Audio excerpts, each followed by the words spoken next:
Good afternoon, everyone. My name is Shani Mohammed, and I'm the Economic Development Specialist at Wilkes-Barre Connect. I'd like to introduce you to the very first installment of Connect Further. Connect Further is a video series featuring national leaders, industry experts, social innovators, and change agents discussing the post-COVID-19 economic and social landscape.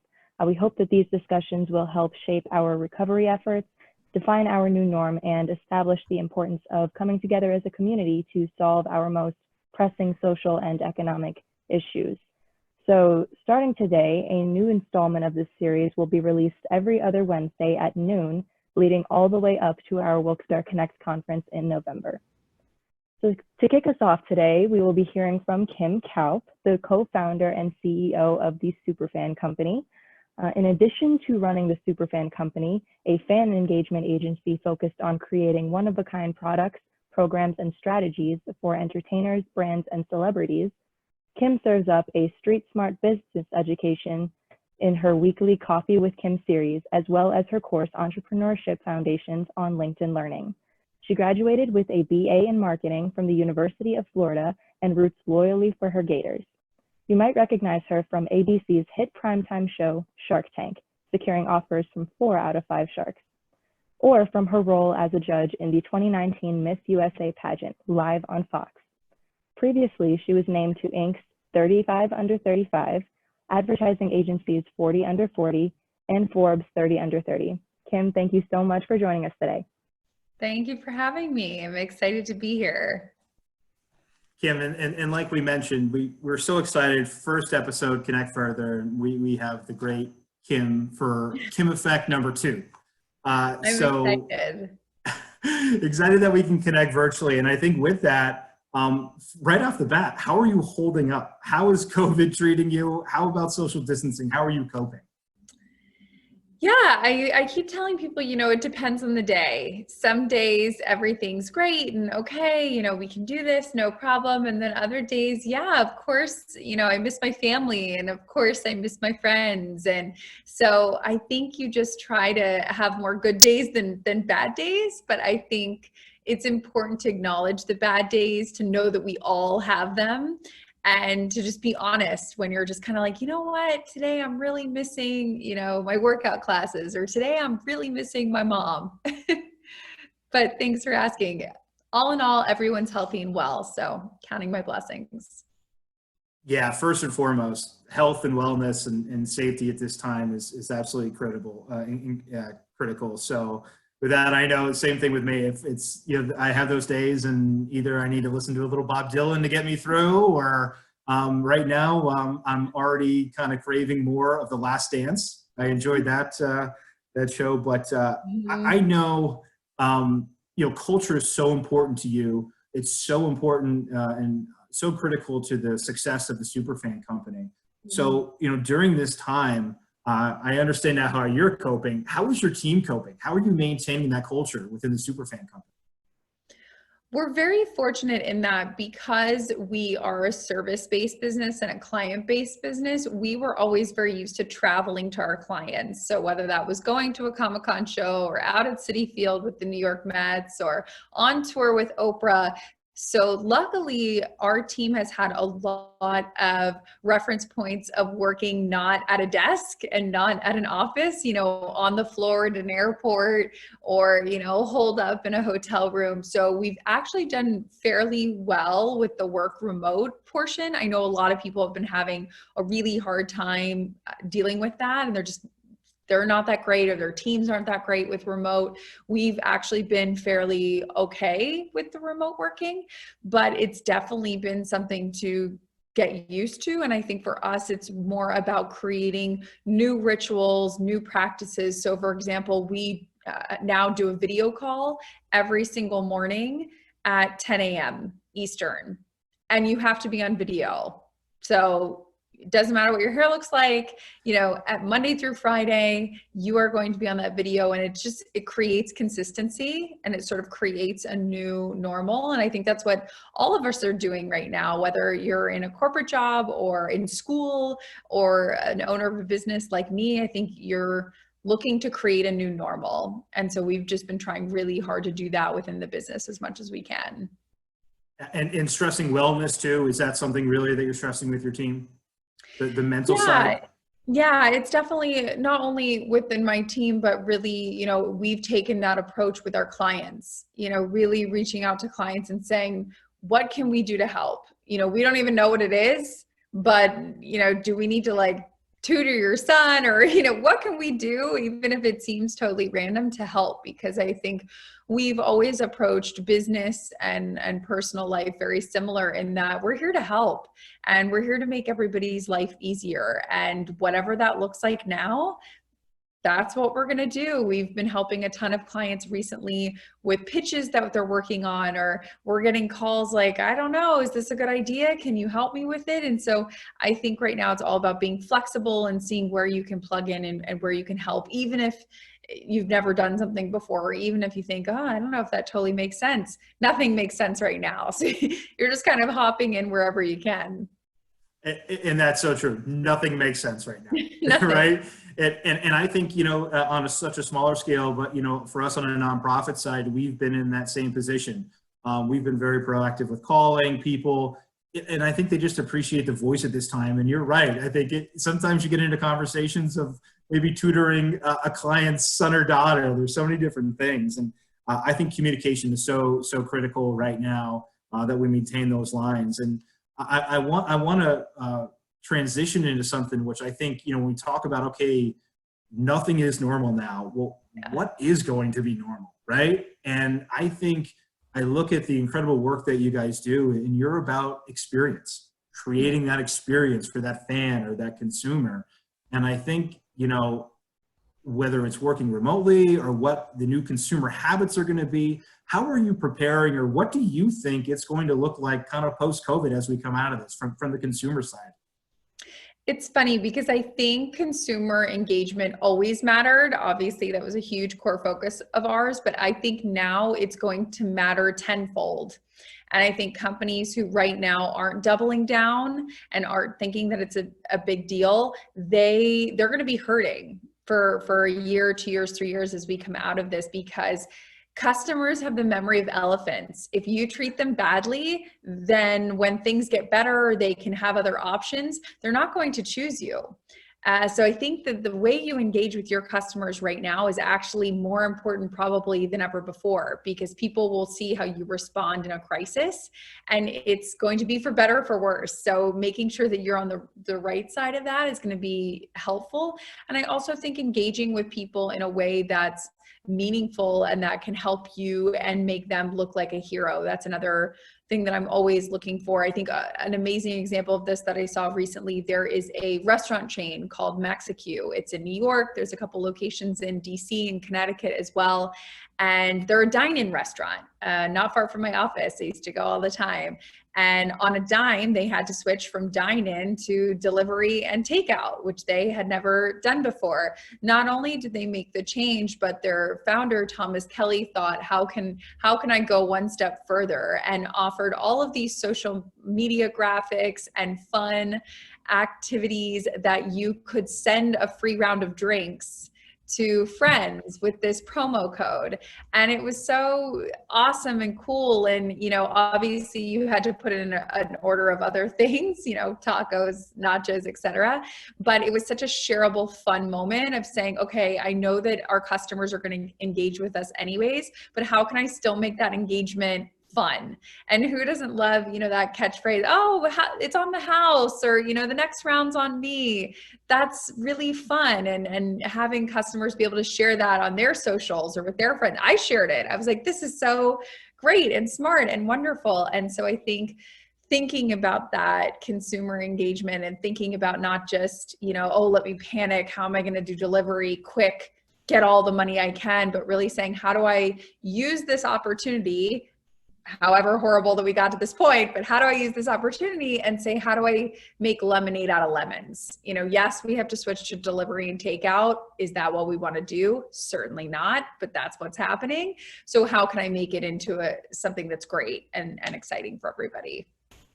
Yeah, I grew up in a household, small business. My family owned, I think, 5 restaurants during my life, and starting from a neighborhood bar all the way through into fine dining before they retired. But, my father always, people can go anywhere for a burger. Why are they going to come here? It's experience. They're not just buying that food item. They're buying the experience. And I think it's critical. And I think I kind of see that, glass half full, right? And I think, during these times, I think innovation is just going to just come to the forefront. And I love the example that you give, because that's one of the focuses we have of how can we start to inspire. That pizza place that we love to go to, who's been in our neighborhood for 75 years, Sabatini's Pizza, right down the road from me. How can they create an experience? How can they create a pizza kit or start to make their product and offer a video on how they prepare it? And it's just an engagement, I think. So you're absolutely right. I love your thought process there. Yeah, it's really important. And I think that's what people are going to remember. And I think sometimes companies, especially really large companies, they get caught in this sort of analysis paralysis. And if we don't have the right message, we're just going to not say anything at all. And there's just this like cone of silence where like you hear nothing, nothing's new on the website, nothing. And I think now more than ever, that should be the opposite of what you're doing. It's over communicating. It's here, you go on the website, there's a COVID update. This is exactly what we're doing. This is how we're, these are the services that we're offering at this point. I think actually over communication right now is going to be critical, as opposed to, we just don't know what to say or how to word something. The analysis paralysis right now in big companies, I'm seeing a lot of it, and I think it's going to hurt them in the long run. Yeah, I couldn't agree more. It doesn't feel authentic. It's just content to put content out sometimes. And I know you referenced it a little bit earlier, but your post with Coffee with Kim this week talks about being on the right side of history. And I love that. We're just talking about that. So I think it's not even so much like you talk about, it's not what you're doing for yourself, but what you can do for others. What can you do for our community? And I think that's really the focus we have as an organization. So talk to us a little bit more about that. Like, how can people help? What can we do to help others? It's interesting. I think really what small business owners and people who know small business owners, if you're like, my uncle owns this or whatever, I think what really needs to start happening is people need to communicate how to help. You have these amazing organizations that are like, they're doing great work, but nobody knows how to help.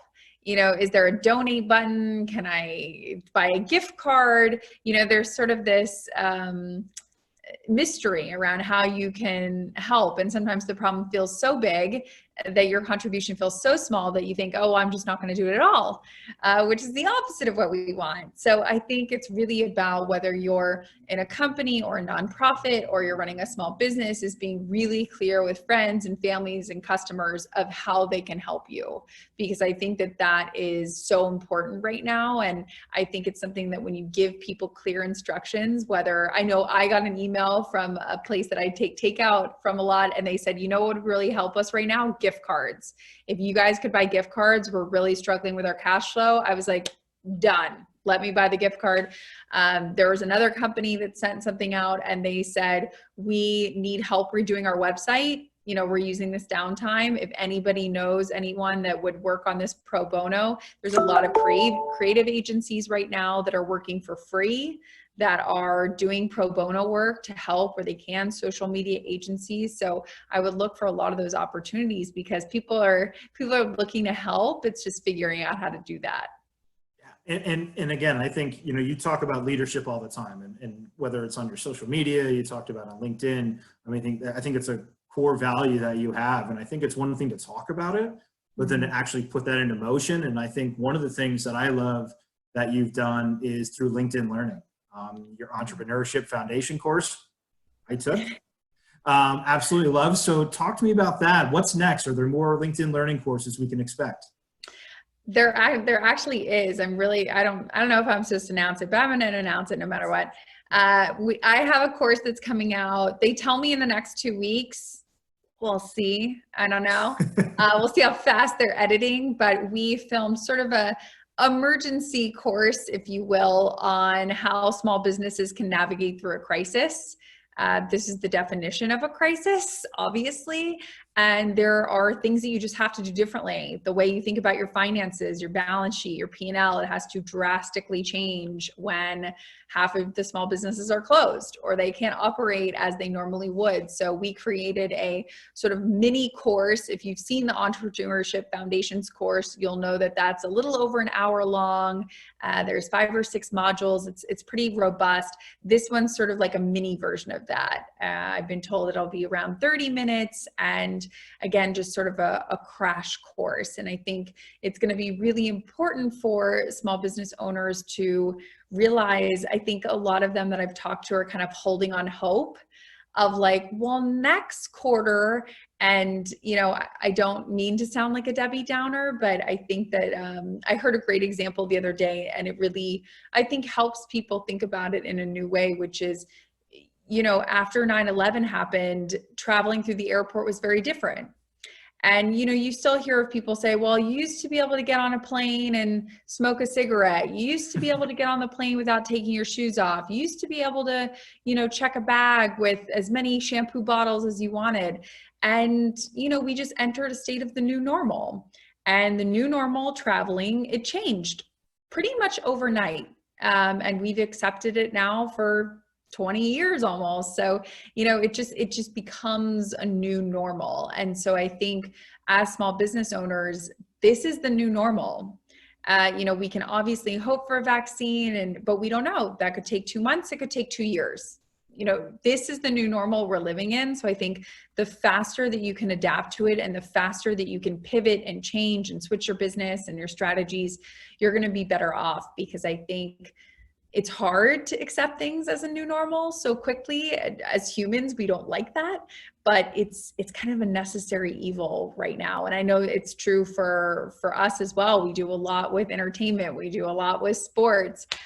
Those industries are looking drastically different right now, but you know, our clients and are working fast, and we're working fast to say, okay, this is the new normal. How do we keep moving forward instead of waiting for things to go back?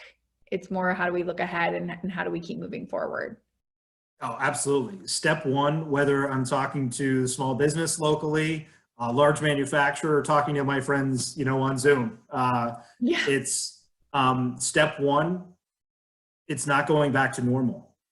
It's not going back to normal. And you know, I'm excited. I think that it's definitely a case where, you know, we're going to have a lot of introspection. I think people are thinking really hard about decisions that they've made, or majors that they've picked in college, or, you know, just corporations that they work for. I think a lot of people are thinking long and hard. I'm excited to partner with LinkedIn Learning. Obviously, it's no surprise that has skyrocketed in the last 8 weeks because more people are at home. And quite frankly, it gives me a little bit of hope. I think I saw a report that last month they had 1 million hours watched of education courses. And I think, you know, it's really interesting how people are going to come out of this time, because I think, yes, there's tons of Tiger King and Kardashian episodes and Netflix binges, you know, and Ozarks has the new season and Billions, and like, that's great. And they're super fun.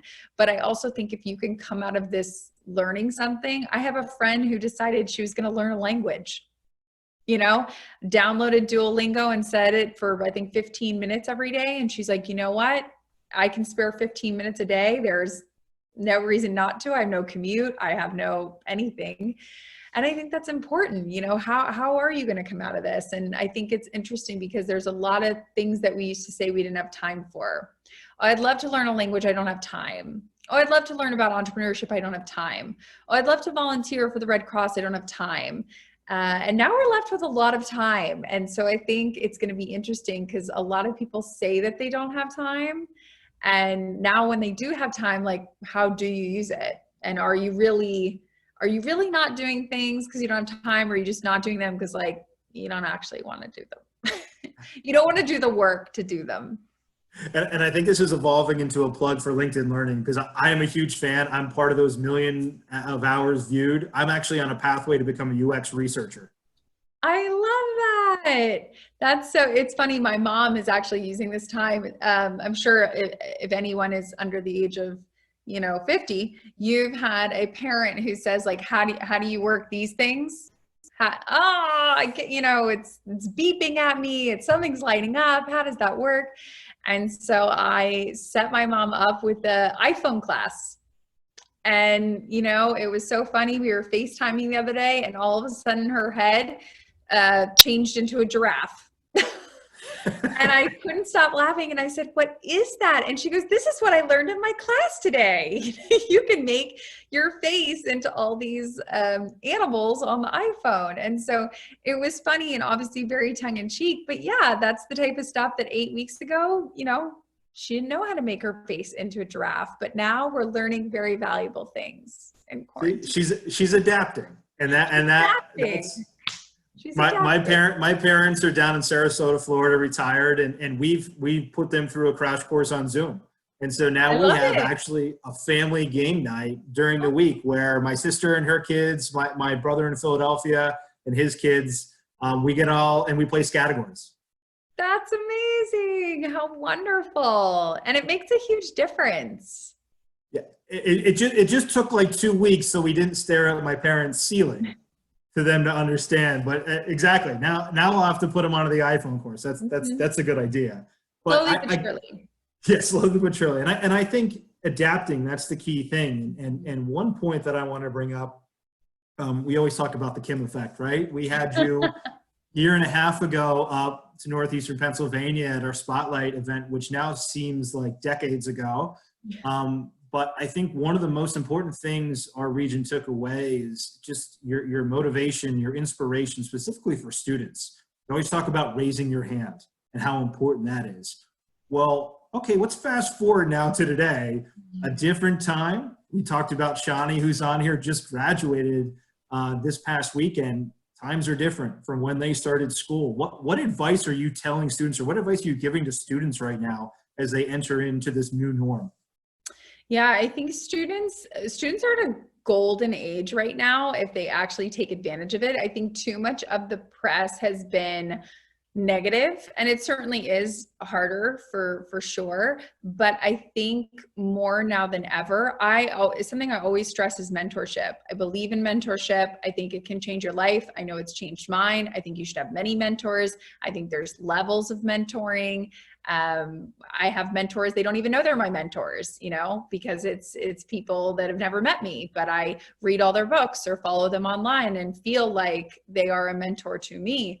And I think now more than ever, young people have unprecedented access to people, because normally executives, CEOs, EVPs that were too busy.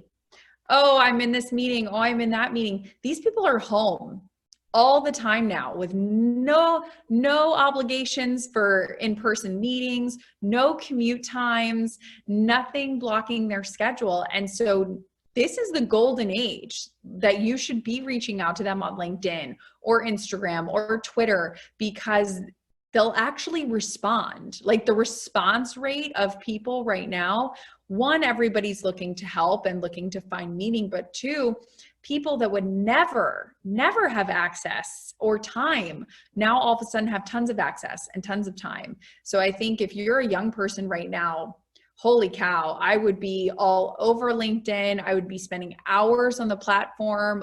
Same with Twitter, reaching out to people, looking for people. I think it's a time that probably will never happen again. And because as things open back up and people slowly start going back to normal, those same executives and VPs and presidents, their schedules are going to fill up again.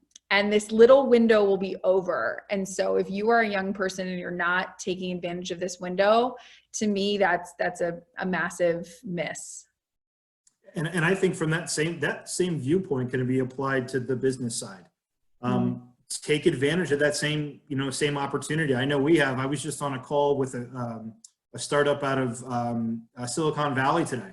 And it was just an opportunity because now we're looking to partner in different ways with the U.S. Postal Service and different projects we're working on. But times of, trying to navigate and get 15 minutes with someone, now it's simply going through their Calendly link and we're connected. So I think that same viewpoint, I love those words for a student.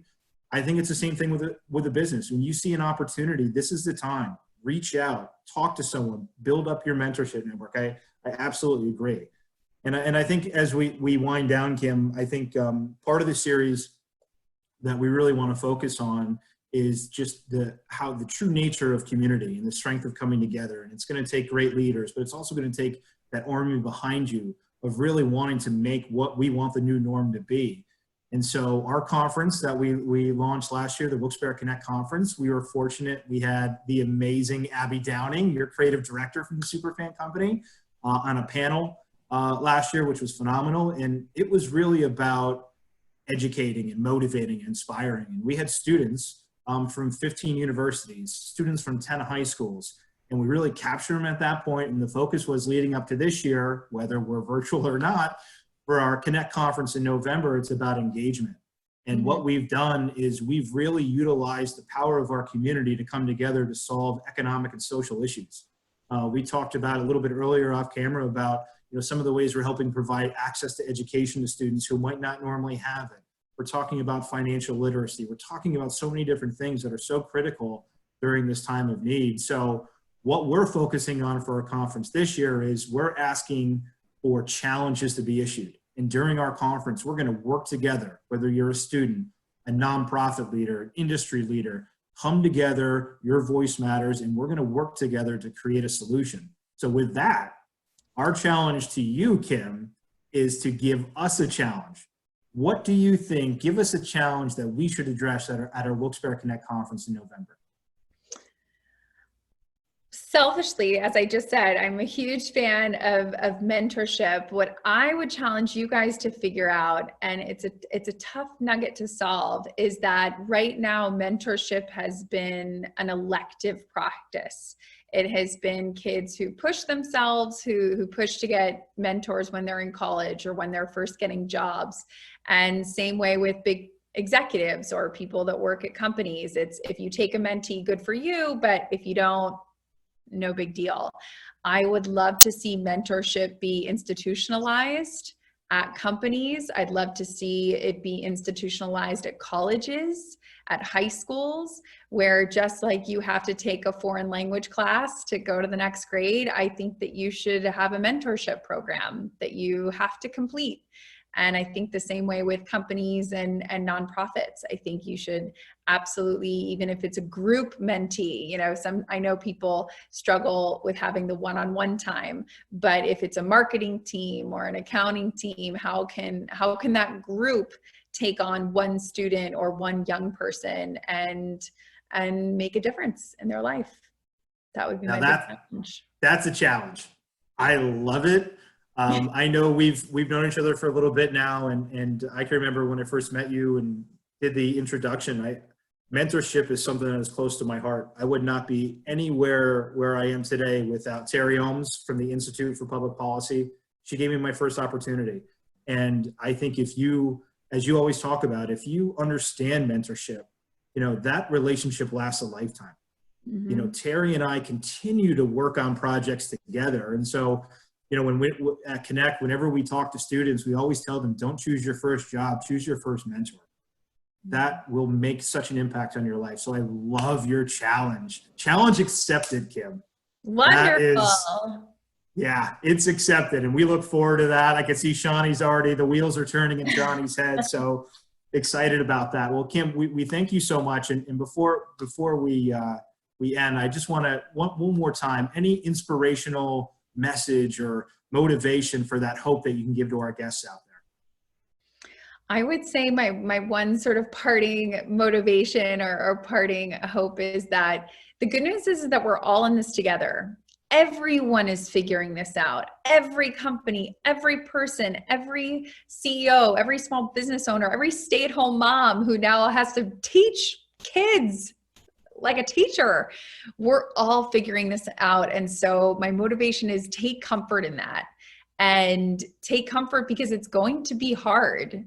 It is. This is going to be hard. It's going to be hard work, but I promise when you get to the top of that mountain, it's going to be so worth it. So just know everyone's climbing together. Everyone's going to get to the top of the mountain, and we just have to do it together, knowing that it's going to be hard. Well, you summarize Connect further for us. It's about being together. And that's how we're going to get through this. And Kim, we absolutely appreciate your time, your expertise. It's always amazing to connect with you. Thank you so much for today. We truly appreciate it.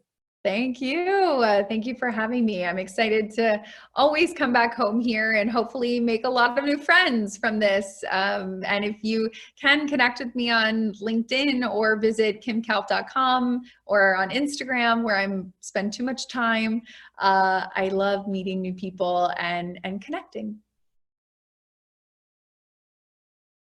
Thank you, Kim, for taking the time to chat with us and sharing your perspective. For those of you tuning in, if you'd like to stay in touch with Kim and continue learning about the great work that she's doing, you can find her on all days that end in Y at Kim Kaupe across all her social platforms or at kimkaupe.com. Also, be sure to tune in on May 27th at noon to hear us speak with Kat Lindroth, the co-founder of Social Contract. If you'd like to get notifications for upcoming Connect Further videos or learn more about the Wilkes-Barre Connect Conference, visit wbconnectconference.com. Thanks for watching.